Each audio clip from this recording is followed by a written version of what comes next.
Cette semaine, tout aurait pu exploser. Virginie pensait simplement lancer un biscuit tranquille. Mais le burn-out avait d'autres projets. Entre programmes incompréhensibles, température qui monte trop vite, pièces qui pètent, rien ne s'est passé comme prévu. Et pourtant, chaque test, chaque frayeur, chaque arrêt, en urgence, lui a appris une chose. Maîtriser ce four, c'est un combat. Alors aujourd'hui, une question se pose. Est-ce que Virginie va enfin réussir à apprivoiser le burn-out? Ou est-ce que le four va encore décider de vivre sa meilleure vie tout seul? Une montée à 980 degrés Celsius en 3 heures. Aucun tesson explosé. Un mystère total. Voici l'histoire vraie d'une céramiste qui ne lâche rien.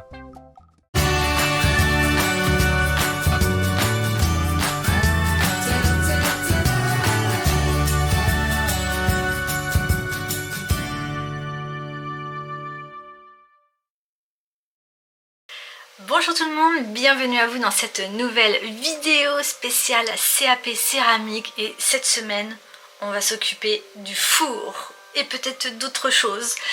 Je vous en dis pas plus. Bonjour à tous ceux qui me rejoignent sur cette chaîne. Donc je m'appelle Virginie, je passe mon CAP en 2026 avec la formation Le Bol formation. Donc c'est une formation distancielle et cette semaine je m'attaque au four. Ça fait très longtemps que j'ai envie de le faire et ça fait très longtemps que je flippe et ça fait très longtemps que je me dis je ne comprends rien à comment ça marche. Dans cette vidéo vous allez voir un petit peu mes déboires concernant le four puisque j'ai fait un test lundi, mardi, aujourd'hui nous sommes mercredi et ce matin j'ai refait un test de four et il s'est passé encore plein de trucs. Je travaille aussi en parallèle à tout ce qui est l'émaillage, donc c'est un sujet que j'ai travaillé le lundi et le mardi, le sujet du four et de l'émaillage, puisque j'ai vraiment envie que ce mois-ci j'avance concrètement dans mes projets personnels et aussi dans la formation. J'ai envie d'affronter toutes les peurs que j'ai au niveau du four, toutes les peurs que j'ai par rapport à toutes ces incompréhensions. J'ai envie d'attaquer dans le dur. Cette semaine, on va voir aussi un petit... ce mois-ci. Premier four, déjà des explosions. Hop, ça a explosé dans les 10 premières minutes. Donc là, ça a bien explosé. Et là aussi, c'était le couvercle. J'ai deux pièces qui n'ont pas explosé, donc j'attends qu'elles refroidissent. Et je vais relancer le four. Mon tesson il n'a pas explosé et là ça n'a pas explosé non plus. Bon, cette fois-ci j'ai mis tous mes tessons en espérant que ça va pas péter. En tout cas s'il y en a qui explosent, ça sera protégé par l'un qui est derrière. Il y en aura peut-être dans l'eau qui vont pas exploser. Je vais réduire mon premier palier, je vais monter à 30 degrés par 100. Bon, j'arrive pas à trop bien comprendre les machins, les paliers là. Alors jour 2 pour le four. Donc là j'ai mis tous mes tessons. Franchement si ça pète, il faut que je refasse tous mes tessons. J'ai la flemme. Mais on va tester. On va tester, de toute façon faut se lancer. Comme dit Sarah, il faut se lancer. Et là je me lance. Et du coup là dans le petit programme, je sais plus où est le hold qui est le palier, donc il me reste juste ça à paramétrer. Je lance le four et on verra.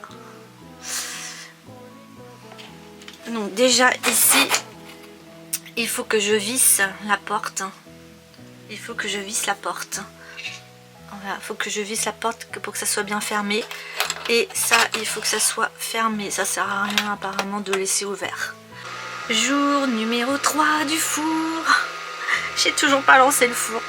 Donc là, ça y est. Là, je le lance. J'ai eu des réponses. Enfin, une réponse qui m'a satisfaite. C'est une élève qui a exactement le même four et qui n'a pas mis de palier. Du coup, elle a déjà fait plusieurs fours et ça avait explosé la première fois, comme moi. Et après... pas de problème d'explosion, enfin du moins ce qu'elle m'a dit. Et du coup, pour assurer le coup, j'ai fait une progression assez lente de four. Je vous expliquerai dans un tableau plus tard. On verra déjà si ma courbe de cuisson va marcher. Donc vu que les tessons sont épais, j'ai commencé tout doucement la chaleur du four. Donc je vais rester dans le coin et si j'entends des chpocs, et ben c'est que les tessons étaient encore trop humides, mais bon, on va voir. Je tente le coup. Je sais plus si je l'ai dit, mais ça, du coup je vais pouvoir m'en servir pour faire des tessons. Des tessons, voilà. En plus c'est parfait pour la forme. Il faut juste que je les casse en plus petits morceaux et du coup ça va me servir de tesson pour les émaux. Donc c'est pas perdu, on va dire ça. Mais sinon on peut mettre dans les jardinières. On casse un petit morceau et on met dans les jardinières. Mais je suis pas, c'est tellement pas cuit encore que ouais. Et ici, à mon avis, il y a dû avoir une belle bulle d'air. Déjà là on voit là. Ici il devait y avoir une belle bulle d'air. Ouais, on voit. Et du coup c'est pour ça que ça avait explosé. Bon, bah vu que c'était tout au début que j'ai fait la poterie, forcément, là on voit bien les belles bulles d'air qu'il y avait. Donc j'ai la réponse pour pourquoi ça a explosé. Je suis toujours avec le four, donc j'ai arrêté le four au bout de 10 minutes. Parce que ça faisait que monter à grande vitesse la température. En 10 minutes j'étais déjà à 400 degrés. Donc autant vous dire que dedans, je vous explique même pas quand je vais ouvrir plus tard comment ça va être à l'intérieur. J'ai dû faire une erreur au niveau du programme. Je vois ce que j'ai fait comme erreur, c'est que j'ai pas appuyé sur stop. En fait quand j'allume le four, il se lance direct. Et j'ai pas appuyé sur stop pour arrêter le lancement. Naïvement j'ai cru que quand il se lançait il se mettait directement sur C et R, c'est-à-dire la température et la durée, et je crois que j'ai fait cette grosse erreur, j'ai pas appuyé sur stop comme une conne. Du coup quand on va ouvrir le four plus tard, et ben on va avoir tout le désastre, ou pas, mais je pense qu'il y a un gros désastre parce que j'ai entendu comme des chplocs. C'est pas possible qu'en 10 minutes, la terre là, elle a pas dû comprendre que en 10 minutes elle est montée à 400 degrés. Alors j'avais fait une cuisson super lente, justement pour éviter les explosions. Donc c'est juste à cause d'une touche que j'ai pas appuyée comme il faut. Donc on attend, là ça redescend, je suis à 200 degrés. Quand ce sera vers 50 degrés, je vais ouvrir. Mais le désastre à mon avis. En plus j'ai mis tous mes tessons, donc je vais pouvoir tout recommencer. Voilà, on est content, on est ravis. Bon, j'ai ouvert le four, c'est pas si la catastrophe que ça, je pensais que c'était vraiment plus explosé. En vrai, on va voir. C'est quand même un petit peu chaud. En plus j'ai des gants, pourquoi je les prends pas mes gants? Bon, désolé, il y a la machine à laver du coup, vu que le four je l'ai pas mis en route. C'est soit l'un soit l'autre, hein, n'est-ce pas? Bon, j'ai mis mes gants, on va aller voir un peu tout ça. Donc là, toute la façade elle a explosé. Toute la façade ici elle a explosé, mais je peux quand même le récupérer ce tesson. Donc ça c'est bon. Je crois que j'ai vraiment réagi à temps. Celui-ci, il n'a pas explosé. Pas encore. Par contre là il y a vraiment le côté où j'ai mis l'empreinte qui a explosé un petit peu partout. Je vais étudier l'affaire. Alors ça y est, la machine à laver est terminée. Je vais relancer le four. Donc cette fois-ci, je vais mettre stop pour qu'il soit pas en manuel. Et je vais lancer le programme et je vais attendre un petit peu pour voir si le programme est bien lancé. Assez sécurisé, on prend le temps, on fait un mini course de 20 minutes. Donc libre à vous de la modifier selon vos connaissances sur le sujet. Si voilà, vous savez tout, je pense, pour utiliser correctement ce four. Je vous rappelle Mon espace d'ici est tout propre, j'ai tout nettoyé il y a 2 jours, ça fait du bien quand c'est tout propre, qu'on repart sur des bonnes bases. J'aime bien cleaner un maximum tout le plan pour repartir au mois de décembre vraiment sur des bonnes bases. Donc on va se mettre derrière le tour. Je pense qu'aujourd'hui, on va faire un petit challenge qui était normalement un challenge du mois dernier, qui est de prendre 100 grammes de terre et de monter le plus haut possible pour, voilà, avec 100 grammes de terre. Donc je vais aller chercher 100 grammes de terre et on va faire ce petit challenge. Et je vous invite à faire ce challenge et vous me dites en commentaire jusqu'à combien de centimètres vous avez été, le diamètre et la hauteur. Merci de me le dire en commentaire, comme ça on va comparer un petit peu nos challenges. Donc je vais chercher ma terre et on y va.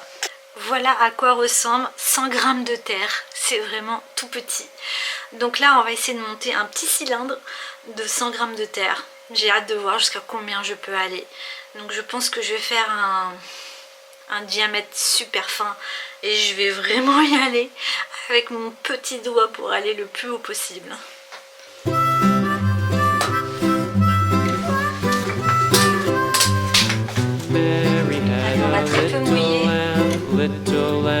Little lamb, Mary had a little lamb, its fleece was white as snow. And everywhere that Mary went, Mary went, Mary went, and everywhere that Mary went, the lamb was sure to go.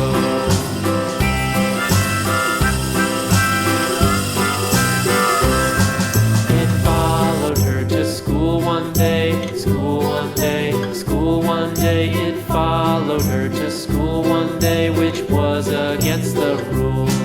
It made the children laugh and play, laugh and play, laugh and play. It made the children laugh and play to see a lamb at school.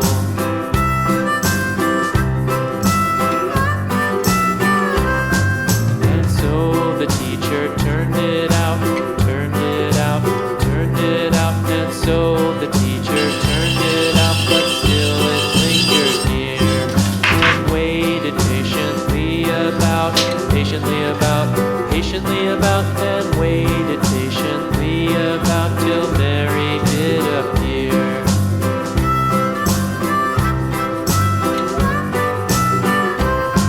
Why not? Bon, là, j'ai une motte de 2 kg et j'ai envie de faire des petits tessons en cône. Je vais changer un petit peu mon idée puisque je vous explique pourquoi. C'est que j'ai pas trop envie au final de peindre les tessons. Je vais garder mon idée de tout bien noter une fois que ce sera en aspect cuir. Mais l'idée c'est de prendre mon tesson comme le petit là qui est là et de le tremper dans le test. Je vais vous montrer. Quand je vais faire mon émail, qui sera dans ce petit gobelet qui est le test, que ça puisse rentrer à l'intérieur. Et là il est même un peu trop gros, mais vu qu'avec la cuisson ça réduit beaucoup, et que aussi en l'aspect cuir ça réduit beaucoup, on verra. Donc là ça c'était mon petit challenge d'aujourd'hui, mais là en vrai je vais en faire plusieurs des comme ça, et mais pour que ça rentre dans celui-ci, du coup je vais les faire à la motte. Je pense que je vais faire à la motte, je vais faire tac, je vais couper, tac tac tac, je vais couper, voilà, comme ça j'aurais fait mon travail à la motte pour les tessons. Là j'ai pris 2 kg de terre, donc j'ai travaillé la première partie, voilà, j'ai fait la tête de bélier ici, la tête de bélier là, et j'ai simplement mis l'une sur l'autre. C'est un conseil que ma prof a donné. Pourquoi ça marche plus là?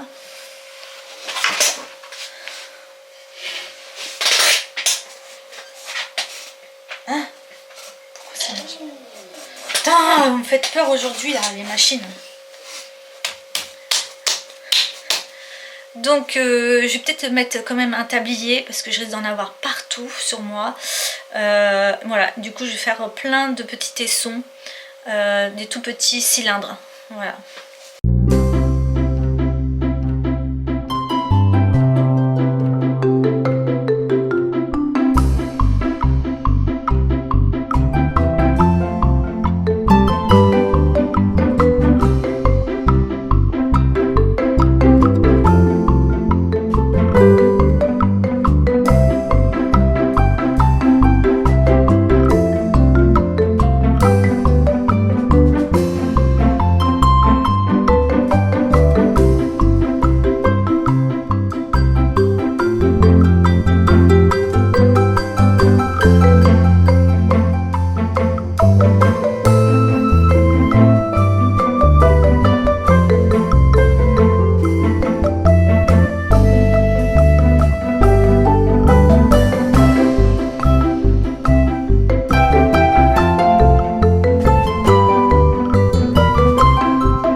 Bon, j'avoue être très inquiète du résultat, puisque là ça fait que 1h35 que je l'ai lancé.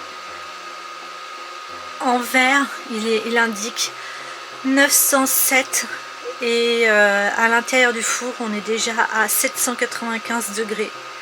Donc moi j'ai programmé jusqu'à 980 degrés. Donc on verra ce qu'il en est. Est-ce qu'il va continuer à monter? Je saurai tout à l'heure. Je pense d'ici une demi-heure, 3/4 d'heure, je vais savoir tout de suite si le four il est en libre service là, ou s'il est bien en programmation. Mais ça me saoule parce que ça me fait flipper. Et j'ai pas envie de perdre tous mes tessons qui sont à l'intérieur. J'ai pas envie de tout refaire. Franchement, aidez-nous quoi. Aidez-nous quand on est des nouveaux comme ça pour les en location de four. Faites des vidéos, je sais pas. Peut-être qu'on est normal au final, je sais pas. Mais là, voilà, il y a 922 et 933. Donc il faut aller jusqu'à 981. Bon, là le four est en train de descendre. Et je vois qu'il est monté à 950... Ah non, 977, ouais. 977, pratiquement 80. J'ai pas vu le 80. Mais en tout cas, il est monté jusqu'à... extérieurement. Intérieurement, je sais pas comment c'est. Mais il est monté en tout cas. Donc, bah là, c'est fini. C'est fini le four, il est en train de redescendre. On va pouvoir ouvrir ça demain. J'ai eu une visio tout à l'heure avec le groupe. Et c'est pas normal que c'est monté en 3 heures. Normalement ça doit monter en 8 heures. Donc je vais voir tout mon programme, tout le programme qu'il y a dans le programmateur. Je vais tout prendre en photo et je vais tout envoyer au bol. Et ils vont voir ce qu'ils vont faire parce que moi je ne sais pas. C'est pas de mon ressort. De mon côté j'ai fait ce qui est demandé. Mais dedans il doit y avoir un truc qui est pas bien réglé. Et du coup ça se trouve il va falloir que je renvoie le four, j'en sais rien, je pense pas, mais bon, on va voir. Je pense que c'est juste un petit bouton. Quand les fours d'ici quelques années ils seront avec de l'IA, je pense qu'il n'y aura plus ce problème. Parce que l'IA va détecter tout de suite l'anomalie et va rectifier. À l'heure actuelle, on n'a pas encore l'IA dans les fours, mais je me suis dit ça, que plus tard il y aura l'IA dans les fours et on n'aura plus ce genre de problème. Donc est-ce que j'attends pour acheter un four? Je ne sais pas. Hello tout le monde, on se retrouve, on est jeudi et aujourd'hui on va ouvrir le four. On va voir ce que ça donne. Il est descendu à 20 degrés et du coup c'est le moment de ouvrir. Donc en amont j'ai posté sur la communauté Le Bol un peu, j'ai pris en photo tout le programme qu'il y a dans le four, plus tous mes segments et on m'a dit que j'aurais inversé les températures avec la rampe. Donc ce serait l'explication pourquoi le four serait monté aussi vite, c'est que j'aurais inversé la température et la rampe. Donc dites-le moi en commentaire si vous êtes un potier ou une potière, si ce que vous avez vu dans la vidéo ça vous semble plausible. En tout cas, je vais essayer dans l'autre sens la prochaine fois, mais ça m'a l'air cuit, donc je sais pas ce que je dois faire avec ces tessons, si je dois les recuire ou si je peux tenter les mailles par-dessus, je ne sais pas. Nous sommes le jour 4, là c'est à 19 degrés, du coup je vais pouvoir ouvrir et voir le massacre. Pouh, ok, rien n'a été détruit. Ok, rien n'a été détruit. Mais là je comprends rien du tout. Je comprends rien du tout. Pourquoi ça n'a pas été détruit? Déjà je vais éteindre ça. Voilà. Donc là c'est bon. Là j'ai éteint. Je ne comprends pas pourquoi ça n'a pas été détruit. Est-ce que ça va marcher pour l'émaillage? Je sais pas. Mais en tout cas, voilà à quoi ça ressemble. Mon grès, une fois qu'il est cuit, il est tout blanc. Et on voit bien les écritures. Le 3. Ok, je vais tout sortir et on va regarder ça. Ça, c'était mon idée de départ. Ça, c'était mon idée de départ. Que là, ça soit comme ça. Avec une tige. Genre. Voilà. Genre une tige comme ça, là. Tac. Et après, j'ai plus qu'à tourner. C'était mon idée. Bonjour tout le monde, nous sommes vendredi, dernier jour de la semaine pour l'atelier. Et aujourd'hui, alors, comment vous dire? Hier, j'ai fait des petites boîtes comme ça. Aujourd'hui, je voudrais les tournasser. Et donc, j'en ai fait 7. J'ai fait 7 petites boîtes. 1, 2, 4, 6, 7. Donc, j'ai les chapeaux à faire. Donc, les emboîtements. Et tournasser les petites boîtes. Et surtout, j'aimerais apprendre à décorer toutes ces petites boîtes. Un de mes styles, c'est le folk. Que ce soit la musique, que ce soit les dessins, c'est vraiment un univers que j'aime énormément, le côté folk. Et du coup j'ai pris sur Pinterest pas mal de petits dessins que j'ai photocopiés. Donc ce sont des dessins, il y en a des plus ou moins simples, et je vais essayer de graver sur mes petites boîtes des petits dessins comme ça, comme des fleurs, des chats, des lapins, des oiseaux. Donc c'est ce qu'on va faire aujourd'hui. On va customiser un petit peu nos boîtes.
à mes problèmes avec le four, j'ai posté un post sur Circle. Circle, c'est une plateforme où tous les CAP et tous les gens qui ont payé un abonnement ont accès à Circle via le bol. Alors c'est super intéressant Circle parce que vous trouvez déjà, il y a tout le... Je vais vous dire exactement ce qu'il y a. Dans Circle, vous avez une section qui est de CAP où on va se présenter, il y a les visios de groupe, il y a les visios individuels, il y a les questions techniques et c'est là où j'ai posté ma question par rapport au four.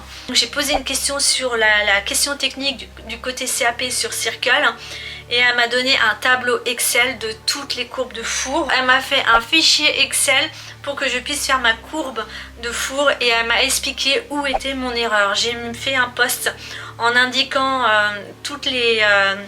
je vous mettrai juste là la photo.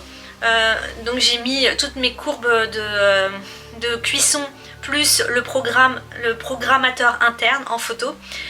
Et du coup ça a permis à ce que des personnes plus expérimentées dans le groupe puissent me répondre. Et du coup je remercie cette personne de m'avoir pris sous ses ailes. Là il y a vraiment eu une entraide entre potiers et je suis vraiment touchée d'avoir autant de soutien par rapport à ma première cuisson. Donc voilà, j'ai fait toutes les petites boîtes au niveau de la décoration. Du coup je vais vous montrer un petit peu les dessins que j'ai fait dessus. Donc, là il y a... Alors là c'était un test d'un bonhomme pain d'épices qui s'est transformé en fleur parce que j'ai un peu raté la forme. Ici j'ai mis une petite forme là. Là on voit une fleur. Là il y a le fameux bonhomme pain d'épices. Voilà pour celui-ci. Là il y a une petite fleur. Un petit chat avec des petites fleurs. Encore une fleur. Et j'ai fait des petites textures tout autour. Bon j'avoue j'aime bien quand c'est chargé. Et un petit oiseau. On a un papillon, un deuxième papillon et une petite fleur, des petites vagues. Et là, j'ai fait un petit insecte juste en dessous. Pour celui-ci, c'est un lapin qui court dans ce sens-là. Il y a un petit cœur parce que là, il y a un deuxième lapin qui est à l'envers parce que comme une idiote... J'avais commencé à faire le dessin dans ce sens là et du coup quand j'ai mis dans le bon sens je me suis aperçue qu'il était à l'envers. Et puis en dessous j'ai fait une petite texture. Voilà, là j'ai fait une petite fleur. Voilà, un thème assez floral. Et là j'ai fait un petit oiseau qui est encerclé voilà, avec des petites fleurs. Et le dernier, une petite étoile, des petits oiseaux avec des fleurs. C'est comme ça. Je vous remercie pour cette vidéo, d'avoir suivi jusqu'au bout comme d'habitude. Merci pour toutes les vues qu'il y a eu sur la dernière vidéo. Je pense que vous êtes intéressés par les rendus des devoirs, vous êtes intéressés par les sujets EP1A, EP1B qui sont les sujets qui sont demandés à l'examen. Je pense que c'est ça qui a fait que beaucoup de personnes ont regardé la vidéo. Voilà, donc je vais essayer de vous documenter davantage toutes mes semaines par rapport au CAP pour que vous soyez bien préparés pour ceux qui le passent en candidat libre et ceux qui vont passer dans les années futures et que vous regardez ces vidéos. Voilà, j'essaie de documenter un maximum pour que ça soit intéressant pour vous et qu'on puisse grandir ensemble mois après mois et voilà. Donc merci et on se dit à la semaine prochaine où on va continuer tout ce qui est les petites boîtes et je pars en stage en fin de semaine et du coup voilà, ça risque d'être encore une semaine chargée. Donc je vous embrasse bien fort, prenez soin de vous, bisous, bye bye.